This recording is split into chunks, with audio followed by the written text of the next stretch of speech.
Brenda, thank you so much for being with us on Boardroom Buzz. I'm extremely excited to be here, especially on the Doya Awards event. Well, let's dive right in. So how do you foster a boardroom culture that's a good balance between open discussion while still ensuring effective decision-making? Well, I can tell you, I don't think that there's a more critical question that you have asked, because boards play, I would say, a very, very serious role with respect to their responsibility to their stakeholders. So in doing so, you've got to really foster a culture in which there is candor and inclusivity. Now, how do you actually do something like that, particularly in a time when there are so many issues that boards are actually dealing with? You think about geopolitical issues, you think about AI, you think about cybersecurity, and all of those types of issues. Also with the idea that the composition of the boards are changing, right? You've got people with different perspectives coming on the board. So this is much more challenging, and you've got to really foster great discussion. So back to your question, right? How do you actually do that? For me, things start very, very simply. You got to start with everybody's got to be on the same page. And that sounds very, very simple. And that is, you've got to communicate are the expectations for the board members. How do you engage? How do you prepare? What's your commitment to the strategy of the company? What is your commitment in terms of engaging with management? If those communications are very, very clear, then you don't get the sort of backlash, if you will, the sort of undercurrent around one board member thinking that they're meeting expectations and the other one is not. And I'll just say, secondly, there's probably two other things I want to mention. The other one is just articulating and being very, very deliberate around what is a vision. Like, what is the vision of the culture that you want to foster? What does it look like? What does it feel like? And that, I think that's, absolutely important. And for me, I'm going to go a little bit off script here. I always talk about this concept of psychological safety. And every time I talk about psychological safety as it relates to boards, I always either get people cringing or their eyes rolling, because it feels very sort of elementary. It feels like, can we all play together well in the sand? But that's exactly what it's all about. Everything that I learned in kindergarten, if you will. And then lastly, we've got to revisit it.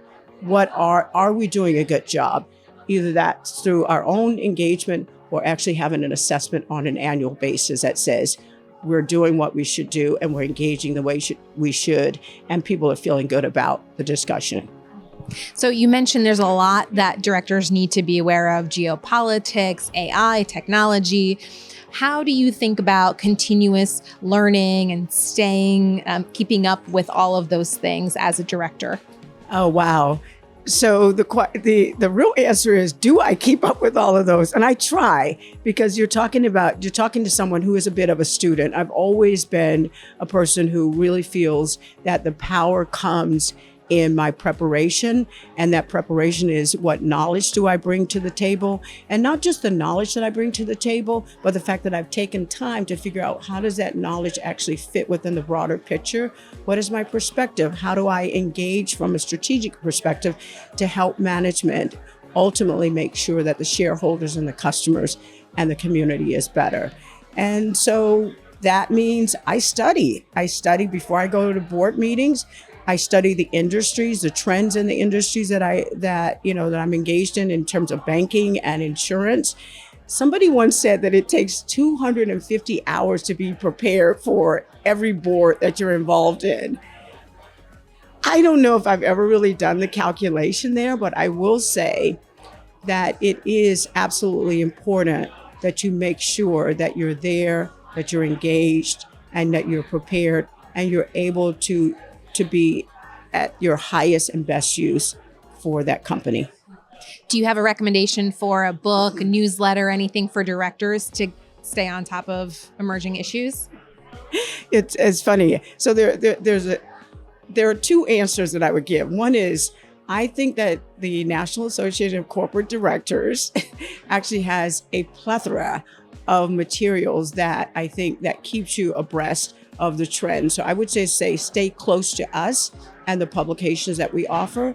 And as it relates to just engaging, and this is going to sound really funny, But everything that I learned in kindergarten. I think that's the name of the book, right? And that is around board culture, engaging, making sure we're respectful, but that we are candid, because if we're in an environment where I don't fully engage and I won't fully give you my perspective, then the board actually suffers and the shareholders ultimately suffer. And last question, what is your advice to aspiring board directors? So I know you and I have talked about this question before, and for some reason my mind always goes back to women. So my apologies to the men, but my mind always goes back to the women, because I think women are incredibly talented. I think they are incredibly experienced, but somehow we don't always see ourselves in that space. But I think we need to understand the value that we bring, the skill set that we bring, and I think we need to understand the perspective that we bring that can add value, and then package that in what will be a compelling story. And we can't do that until we understand what those requirements are and we know how we match that up. Network, let people know you want to be out there, and be very intentional about your commitment to being on a board. That's really great advice. Thank you so much for being with us on Boardroom Buzz. All right. Thank you for your time.